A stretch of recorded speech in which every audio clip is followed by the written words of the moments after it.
Hello, Bacho. Let's read the given question. The question says a 10 kg ball and a 20 kg ball approaches each other with velocities 20 meter per second and 10 meter per second respectively.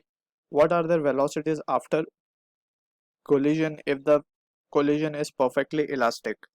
So, the condition about the perfectly elastic collision, we can list it over here. First, we will understand it and then we will solve the question. So, for a perfectly elastic collision,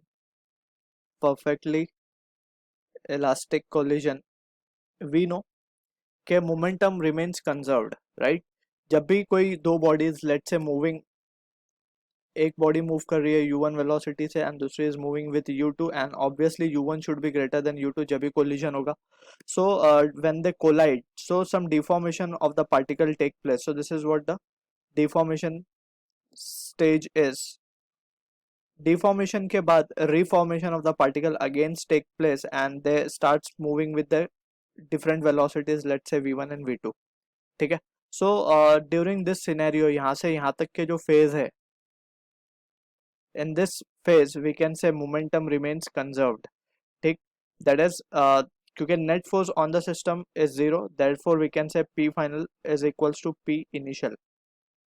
Also, we can say there is some energy lost in the deformation phase, so we can write kinetic energy जो initial थी, ठीक है, that will be equals to kinetic energy final, but momentum remains conserved throughout, right? So that is what the difference we need to be clear. So अब इस चीज को use करते हुए will try to answer the given question. Also momentum एक vector quantity है, so we need to be careful with the directions, right? So सबसे पहले एक 10 kg की बॉल हम बना लेते हैं. लेट्स से उसका मास हम कह देते हैं m1 is 10 kg. ये मूव कर रही है इस तरफ and another body is m2 of mass 20 kg और ये मूव कर रही है इस तरफ. ठीक है ना. ये स्पीड v1 से चल रही है एंड ये स्पीड v2 से चल रही है. दोनों की स्पीड हमें गिवन है 10 की, ये गिवन है 20 मीटर पर सेकेंड और v2 हमें कुछ और गिवन है. So let's say v1 v2 हम लिख देते हैं यहाँ पे. और now we can say we are interested in calculating their final velocities after what are the velocity after collision, यानी फाइनल हमें कैलकुलेट करना है. सो हम इसे u1 u2 से डिनोट करते हैं बेटर. ठीक है. सो यहाँ पे हम सबसे पहला इक्वेशन जो यूज करेंगे वो करेंगे मोमेंटम कंजर्वेशन का, that is p f equals to p i. और सिस्टम का मोमेंटम की हम बात कर रहे हैं. सो मोमेंटम इनिशियल की अगर हम बात करें, राइट वर्ड डायरेक्शन को हम पॉजिटिव ले लेते हैं, लेफ्ट वर्ड को हम नेगेटिव मान लेते हैं. ठीक है. सो एम वन इस तरफ चल रहा है, so we will take it this value as to be m1 u1 minus of m2 u2 करना पड़ेगा क्योंकि u2 is in the opposite direction, right. And that will be equals to finally क्या लिखेंगे हम इसे, m1 v1, राइट. अब ये टकराने के बाद क्या होगा, इन दोनों को टकराने के बाद m1 मैं मान लेता हूँ, वी आर एज्यूमिंग, हमें पता नहीं किस तरफ जाएंगे, ये इस तरफ जाने लगेगा और ये इस तरफ जाने लगेगा. वी आर एज्यूमिंग जस्ट ये v1 से जाएगा और ये v2 से जाएगा. सो आप यहाँ पे देख सकते हैं कि m1 की डायरेक्शन अब हमने अपोजिट ले लिया, so it will be m1 v1 plus of m2 v2. It is just the direction we have assumed. अब अगर आंसर नेगेटिव आता है तो that means our direction was assumed incorrect. ठीक है. सो वो अपोजिट डायरेक्शन में जा रहा होगा अगर आंसर नेगेटिव आता है तब. So this is the case we have now written with.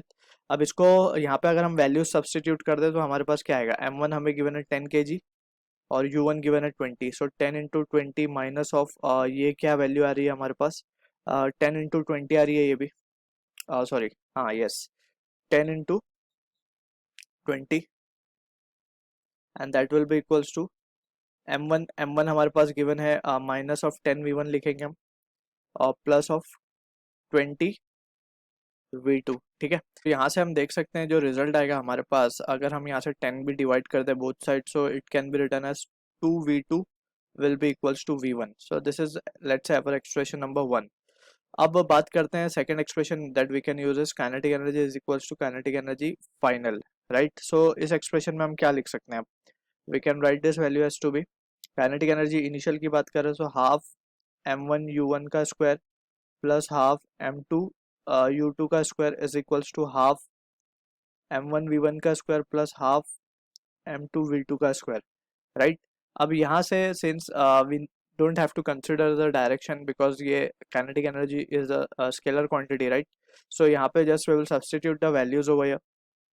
सो यहाँ पे अगर हम देखें तो ये वैल्यू आ जाएगी हाफ इंटू M1 10 गिवन है, 5 इंटू 200 U1 गिवन है, सो सॉरी 20 U1 गिवन है हमें, सो 20 का square 400 and this will become 2000 plus ये वैल्यू आ जाएगी हमारे पास 10 इंटू 10 का स्क्वायर दैट इज 1000, तो ये वैल्यू आ जाएगी 1000 and that will be equals to half M1 given है हमें 10 इंटू V1 की जगह V1 ही रख देते हैं हम, प्लस हाफ 20 इंटू V2 की जगह we will substitute, we can say या तो हम V1 की जगह ट्वाइस ऑफ V2 रख देते हैं और यहाँ पे इसको V2 ही रहने देते हैं, first we will calculate V2, so twice of V2 का स्क्वायर, ठीक है, विद अ प्लस।